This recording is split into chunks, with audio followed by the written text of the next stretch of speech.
سے کیا ہے تمہارا؟ کیا چیز تم نے بنائی ہے؟ کھجور کی ایک گٹھلی بنائی ہے؟ ہاں، کیا کس چیز کے دعوے کرتے ہو؟ کس چیز پہ فخر کرتے ہو؟ جتنے بھی یہ اکڑ، غرور، تکبر مچل گئے ہیں جو لوگ، ان کے پاس کیا ہے؟ یہ کس کا ہے؟ اللہ کا ہے۔ اگر تمہیں اللہ اس دنیا میں پیدا ہی نہ کرتا تو تم آج جس کامیابی کو اچیو کرنے کے بعد اپنے آپ کو کامیاب سمجھ رہے ہو، نہ تم ہوتے نہ تمہاری کوئی کامیابی ہوتی۔ تو اپنی شروعات کو کیوں بھول جاتے ہو؟ ایسی ذات کو کیوں بھول جاتے ہو جس کے فیصلوں کے بعد ہی تمہیں کوئی کامیابی ملتی ہے؟ اور کامیابی ملنے کے بعد کامیابی دینے والے کی ناشکری کیوں کرتے ہو؟ شکر کرو اب۔ خیر، یہ انسانیت ہے، لیکن اللہ تو اپنا آپ سمجھا رہا ہے بھائی۔ اللہ تو اپنا تعارف کروا رہا ہے انسان کو، تاکہ اسے پتہ چلے کہ میں کون ہوں۔ اللہ تو اپنی ویلیوز کو دل میں بٹھانے کے لیے، ایک انسان کو اللہ کی ویلیوز دل میں بٹھانے کے لیے جو ریکوائرمنٹس چاہیے ہوتی ہے نا، اللہ رب العزت نے وہ بتا دی ہیں۔ ٹھیک ہے؟ اور دوسری بات، یحیی و یمیت، وہی زندگی بخشتا ہے، دیتا ہے، اور وہی موت دیتا ہے۔ اب بتاؤ، تم زندگی سے دل لگا بیٹھے، تمہیں زندگی اچھی لگ گئی، تمہیں لوگوں سے محبت ہو گئی، لیکن اگر اللہ نے تمہیں اگلے ہی لمحے مار دیا تو تمہیں تمہاری محبت بچا سکتی ہے؟ تمہیں تمہارے لوگ، کروڑوں لوگ مل کر بھی بچا سکتے ہیں؟ نہیں بچا سکتے۔ اور تمہیں موت کا ڈر کیوں ہے؟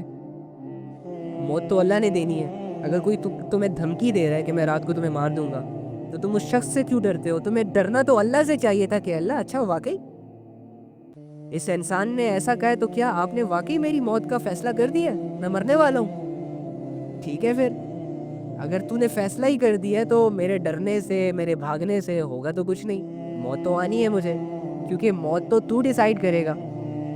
کتنے ایسے لوگ ہوتے ہیں جو جہازوں میں اپنا سفر طے کر رہے ہوتے ہیں، اور کوئی اخبار پڑھ رہا ہوتا ہے، کوئی کانوں میں ہینڈ فریز لگا کر سانگ، موویز وغیرہ دیکھ رہے ہوتے ہیں، کوئی موبائل میں اپنی سیلفیاں بنا رہا ہوتا ہے، کوئی اپنے بچوں کو اپنی سیٹ بیلٹ لگا رہے ہوتے ہیں، کوئی اترنے کی تیاریوں میں ہوتا ہے، کوئی پہنچنے کی تیاریوں میں ہوتا ہے، اور ایک دم سے ایک ریڈ الرٹ جاری ہوتا ہے، ایمرجنسی الرٹ بجتا ہے کہ بھائی پلین جو ہے وہ کریش ہونے والا ہے۔ سب لوگوں کے جذبات بدل جاتے ہیں، سب لوگوں کو اللہ یاد آ جاتا ہے، اور جو لوگ اللہ کو نہیں مانتے ان کو بھی اللہ یاد آ جاتا ہے۔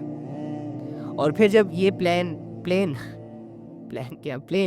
جب یہ پلین کریش کرتا ہے، تباہ ہو جاتا ہے، تو بہت سارے لوگ مر جاتے ہیں، اور ایسی سچویشن میں بھی بہت سارے لوگ زندہ رہتے ہیں۔ سوچیں آپ، آسمان کی اتنی بلندی سے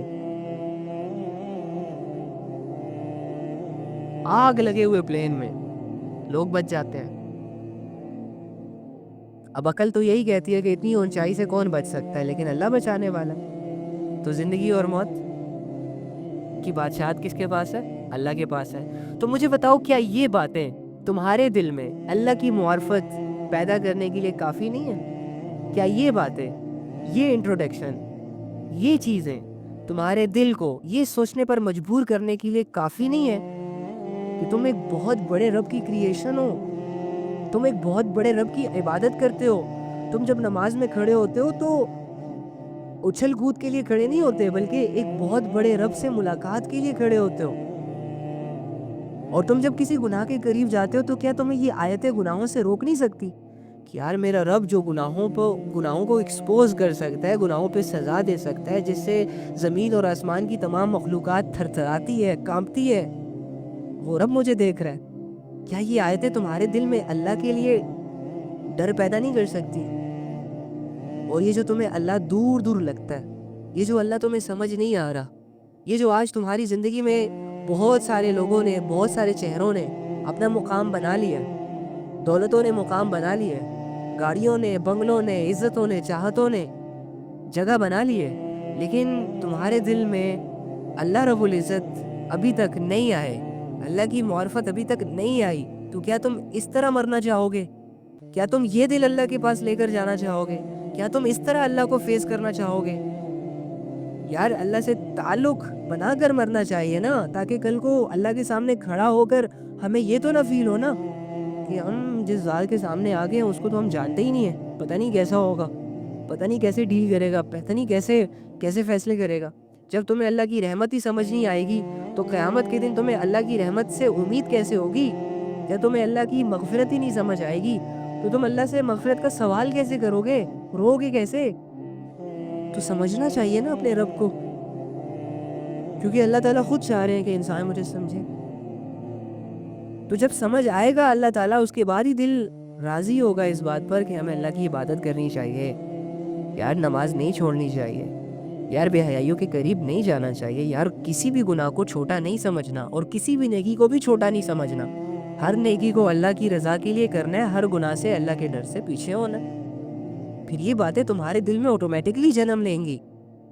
وَهُوَ عَلَىٰ كُلِّ شَيْءٍ قَدِيرٌ، وہ ہر چیز پر پوری قدرت رکھتا ہے، تمہارے حالات بدل سکتا ہے، تمہیں تمہارے گناہوں سے آزادی دے سکتا ہے، تمہیں تمہارے دل میں عبادات کے جذبوں کو اجاگر کر سکتا ہے، تمہیں جنت دے سکتا ہے، تم سے راضی ہو سکتا ہے، تمہیں راضی کر سکتا ہے، تمہیں بادشاہ بنا سکتا ہے، تمہیں بادشاہ سے غریب بنا سکتا ہے، رات کو دن میں بدل سکتا ہے، دن کو رات میں بدل سکتا ہے۔ یہ جھوٹ نہیں ہے، کہانی نہیں ہے، کس سے کہانی نہیں ہے، اللہ رب العزت ڈیلی بیسس پہ پروف کر کے بتا رہے ہیں کہ میں وہ کر رہا ہوں جو دنیا کی کوئی طاقت نہیں کر سکتی، میں وہ کر رہا ہوں جو دنیا کی کوئی ٹیکنالوجی نہیں کر سکتی، یہ میری طاقت ہے، یہ میری عظمت ہے، یہ میری قدرت ہے، اس کے سامنے دنیا کی ساری پاورز کمزور ہیں۔ وہ بتا رہا ہے میں ہر چیز کو کرنے پر قادر ہوں، میں جو چاہوں کر سکتا ہوں، میں جو چاہے بنا سکتا ہوں، میں جو چاہے جیسے چاہے چلا سکتا ہوں۔ اللہ رب العزت کتنی پیاری باتیں بتا رہے ہیں اپنے بارے میں، کتنی اچھی باتیں بتا رہے ہیں ہمیں اپنے بارے میں۔ اس سے ویلیوز نہیں آنی چاہیے دل میں، تو پھر تو میں کہوں گا اس دل کو نا نکال کے نا بندہ نا دیوار پہ مارے، کہ تمہیں سمجھ نہیں آتی اللہ کی باتیں۔ کس حالت میں ہو تم یار؟ تمہارے بھلے کے لیے تمہیں اللہ سمجھانا چاہ رہا ہوں اور تم سمجھنا نہیں چاہ رہے۔ دنیا کی غلاظت سمجھ آ گئی، دنیا کے گناہ کرنے کی پلاننگز تمہارے اندر بنتے ہیں، وہ اللہ کے بندے اللہ کی معرفت کو اپنے دل میں جگہ دے۔ کیا ہمیں ایسا نہیں سوچنا چاہیے تھا؟ اب مجھے بتاؤ، اب یہ آگے کی بات سنو۔ اللہ فرما رہے ہیں هو الاول والآخر والظاہر والباطن، کہ وہی اول بھی ہے، وہ آخر بھی ہے، ظاہر بھی ہے اور چھپا ہوا بھی ہے۔ یہ باتیں سنو، اب اس کی ان ڈیپتھ میں جاؤ۔ اول مطلب کیا؟ جس دنیا سے تم متاثر ہو رہے ہو، جو دنیا تمہاری نظروں میں بڑی ویلیوز رکھتی ہے، جس دنیا کی وجہ سے تم اپنے رب کو بھول گئے، یہ دنیا نہیں تھی، کچھ نہیں تھا، نہ زمین، نہ آسمان، نہ پہاڑ، نہ یہ سائنس، اور نہ وہ تمام چیزیں جس کو سائنس ریسرچ کرنے کے بعد تمہارے سامنے لاتا ہے اور تمہاری آنکھیں کھل جاتی ہیں، پھٹی نظروں سے دیکھ رہے ہوتے ہو کہ ہاں یہ کیسا ممکن ہے، ہاں یہ کچھ بھی نہیں تھا، یہ فرشتے بھی نہیں تھے، یہ جنات بھی نہیں تھے، کچھ بھی نہیں تھا، نہ انسان، نہ ہوا، نہ چرند، نہ پرند، نہ سمندر، یار کچھ بھی نہیں تھا، سب خالی تھا۔ جب آپ کسی خالی کمرے میں جاتے ہیں نا تو آپ اس کو ضرور اس نظروں سے دیکھتے ہیں کہ ہاں یار کمرے میں کوئی ایک سوئی بھی نہیں ہے، سب کچھ نہیں ہے، لیکن اس کی دیواریں تو آپ کو نظر آتی ہیں۔ یہ دیواریں بھی نہیں تھی، کچھ بھی نہیں تھا، تب بھی اللہ موجود تھے، اکیلے، اسی لیے آپ کو اللہ کہہ رہے ہیں وہ وحدہ لا شریک لہ، میں اکیلا ہوں۔ اس کے بعد اللہ رب العزت نے یہ ساری چیزیں بنائی ہیں خود، اور آخر بھی ہے۔ اب مجھے بتاؤ، جب قیامت آئے گی، جب فیصلے کا دن ہوگا، اللہ رب العزت نے دنیا کو بھی تباہ کر دینا ہے، اللہ رب العزت نے پہاڑوں کو بھی تباہ کر دینا ہے، اللہ رب العزت نے تمام فرشتوں کو بھی مار دینا ہے، اللہ رب العزت نے تمام انسانوں کو بھی مار دینا ہے، اللہ رب العزت نے تمام پرندوں کو، ہر وہ مخلوق جسے ہم جانتے ہیں اور ہر وہ مخلوق جسے ہم نہیں جانتے، اللہ رب العزت نے سب کو موت دے دینی ہے۔ تو مجھے بتاؤ کون باقی رہے گا، کون باقی بچے گا؟ آخر میں ایک اللہ، جب اللہ تعالیٰ یہ کہیں گے نا کہ آج کس کی بادشاہت ہے، تو اسے کوئی جواب دینے والا نہیں ہوگا، تو سمجھ جاؤ تو پھر اللہ تعالیٰ خود کو خود جواب دیں گے کہ آج صرف میری بادشاہت ہے، آج میرے علاوہ کوئی نہیں ہے۔ تو اللہ آخر بھی ہے اور ظاہر بھی ہے۔ اللہ فرما رہے میں ظاہر بھی ہوں، یعنی میں نظر آتا ہوں، یعنی میں لوگوں کے سامنے ہوں۔ اب انسان کنفیوز ہو جاتا ہے کہ ہمیں تو نظر نہیں آتا۔ ہاں، تم اس ظاہر کو نا ظاہری اعتبار سے نہ دیکھو نا، تھوڑا سا عقل کی نظروں سے دیکھو۔ ظاہر کا مطلب یہ ہے کہ اللہ رب العزت نے دیکھو یہ جتنی بھی باتیں آپ کو بتائی ہیں، کیا اس میں ایک بھی جھوٹ ہے؟ اللہ فرما رہے آسمان میں نے بنایا ہے، کیا کوئی اور بنا سکتا ہے؟ نہیں بنا سکتا۔ اللہ فرما رہے یہ زمین میں نے بنائی ہے، یہ پہاڑ میں نے بنایا ہے، میں نے انسانوں کو پیدا کیا ہے، زندگی اور موت کا مالک بھی میں ہوں، سمندروں کو جاری کرنے والا بھی میں ہوں، ہواؤں کو اپنی اپنی رخ پر چلانے والا بھی میں ہوں۔ تو یہ ساری باتیں کہہ کر، یہ ساری نشانیاں دکھا کر اللہ اپنا تعارف کروا رہا ہے نا کہ یہ میں ہوں، یہ میں ہوں۔ آپ لوگوں کے سامنے اکثر لوگوں کے چہرے نہیں آتے، لیکن لوگوں کا کام آتا ہے۔ اکثر آپ جب کوئی بک پڑھتے ہیں، اس بک پر شروع میں رائٹر کا نام بھی لکھا ہوتا ہے، لیکن وہ رائٹر تو آپ کے سامنے موجود ہی نہیں ہوتا، لیکن آپ یقین کر لیتے ہیں کہ ہاں اس بک کو لکھنے والا کوئی ہے۔ وہ ظاہری اعتبار سے تو آپ کے سامنے نہیں ہوتا نا، اس کی تو ایک کتاب ہوتی ہے جو پیجز کے شکل میں آپ کے سامنے ہوتی ہے، اور پھر اس کی لکھی گئی کہاوتیں، اس کی لکھی گئی پوئٹری یا اس کی لکھے گئے کانسیپٹس وغیرہ آپ کے سامنے ہوتے ہیں جسے آپ پڑھتے ہیں۔ لیکن آپ کا دل مان لیتا ہے نا، ایکسیپٹ کر لیتا ہے کہ ہاں اس کے رائٹر یہ ہے۔ جب آپ سے کوئی پوچھتا ہے نا کہ کس نے لکھی ہے بک، تو آپ خود ہی کہتے ہیں کہ اس نے لکھی ہے، فلانے نے لکھی ہے۔ تو مجھے بتاؤ فلانے سے تم کبھی ملے؟ فلانے کو کبھی تم نے دیکھا؟ نہیں دیکھا، تو تم نے اس کے ظاہر ہونے کو پروف کر دیا، اس کے وجود کو پروف کر دیا، اس کے ہونے کو پروف کر دیا۔ اسی طرح اللہ رب العزت آپ کو یہ بتا رہے ہیں کہ میں ظاہر ہوں، کیونکہ یہ پہاڑ میں نے بنایا ہے، یہ آسمان میں نے بنایا ہے، تمہیں میں نے پیدا کیا ہے، اور یہ ساری چیزیں میری ہیں، بادشاہت میری ہے۔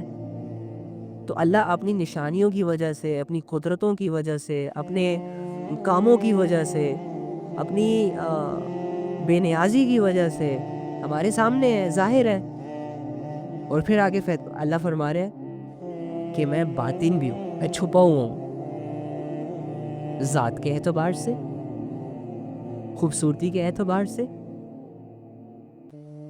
اپنی وہ صفات جو انسان کی پرسنل ہوتی ہے اس اعتبار سے چھپے ہوئے ہیں، ہمارے سامنے آئیں گے انشاءاللہ۔